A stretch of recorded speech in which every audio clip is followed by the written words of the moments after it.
ada 3 tingkatan, ada 3 macam. Istiqomah yang pertama adalah istiqomah akidah, istiqomah keyakinan, istiqomah mempertahankan keimanan sampai akhir usia, dan itu harga mati, tidak boleh ditawar-tawar. Kenapa? Allah Subhanahu wa ta'ala berfirman, a'udzubillahi minasyaitonir rajim, wala tamutunna illa wa antum muslimun, dan jangan kamu mati kecuali dalam beragama Islam. Kenapa harus beragama Islam? Karena yang meninggal dengan kondisi murtad akan ditempatkan di neraka selama-lamanya. Na'udzubillah. Iman itu anugerah yang luar biasa. Dari sekian miliar penduduk bumi, yang dipilih menjadi umat Islam itu sedikit, sepertiga, lebih dikit lah. Sedikit ya Bu.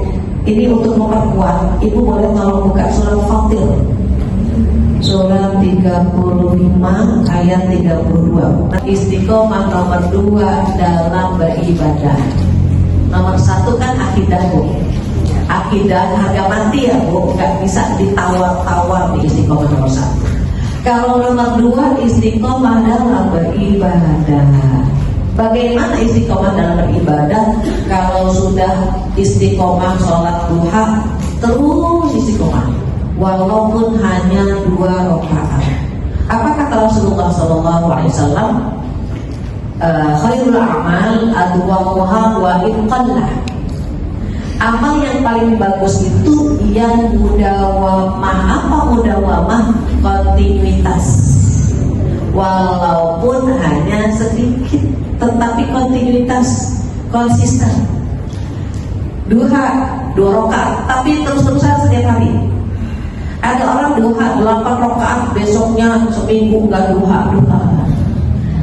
Ada orang yang sholat witir, sholat malam gitu, istiqomah walaupun cuma sedikit. Dan yang ketiga istiqomah akhlak. Akhlak memang harus istiqomah, iya. Yang menjadi masalah kita jarang istiqomah di akhlak juga. Udah ibadah kita nggak istiqomah, akhlak kita nggak istiqomah. Bagaimana akhlak kita nggak istiqomah? Gini, kita suka ngomong gini, kalau dia baik, saya akan baik sama dia. Tapi kalau dia jahat, saya pun akan jahat sama dia. Itu nggak istiqomah. Kan akhlak yang baik kan, yang baik terus walaupun orang lain jahat sama dia. Tapi kita kan enggak, yang hebat kayak begitu tuh. Kita orang baik, kita baik. Orang jahat, kita jahat gitu. Kita menganggap itu yang benar. Itu namanya akhlak standar.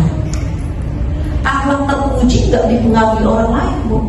Kita baik, orang jahat, kita tetap baik. Nah itu akhlak terpuji. Yang tercela yang paling rendah, orang tenang kita ganggu, orang tidak jahat sama kita, kita jahat sama dia, itu tercela.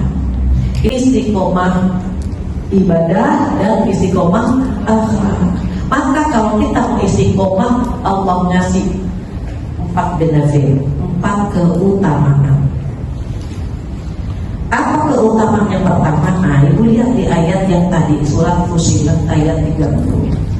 Benefitnya, keutamaan orang-orang istiqomah yang pertama, tatanazzalu alaihimul malaikah. Orang-orang yang istiqomah yang pertama, turun malaikat kepadanya. Tadi Bu yang langsung sampaikan, turun rahmat Allah saat dia duduk, saat dia tidur, saat dia berjalan, maka malaikat melindunginya. Apa kata Allah? Nahnu awliya'ukum fil hayatid dunya wa fil akhirah. Kami, kata Allah, pelindung kalian, baik di dunia maupun di akhirat. Orang-orang yang istiqomah itu nggak sedih, nggak galau. Kenapa? Rezeki sudah ditakar, ajal sudah diatur, caranya meninggal terserah Allah. Yang penting kita husnul khotimah. Ada yang meninggal karena penyakit, ada yang meninggal karena peperangan, ada yang meninggal karena kecelakaan, bahkan ada yang meninggal karena karena banjir kemarin, bencana kan Bu, kita nggak pernah tahu meninggal kita caranya bagaimana. Tugas kita hanya menyiapkan agar husnul khotimah. Maka kata Allah di sini, orang-orang yang istiqomah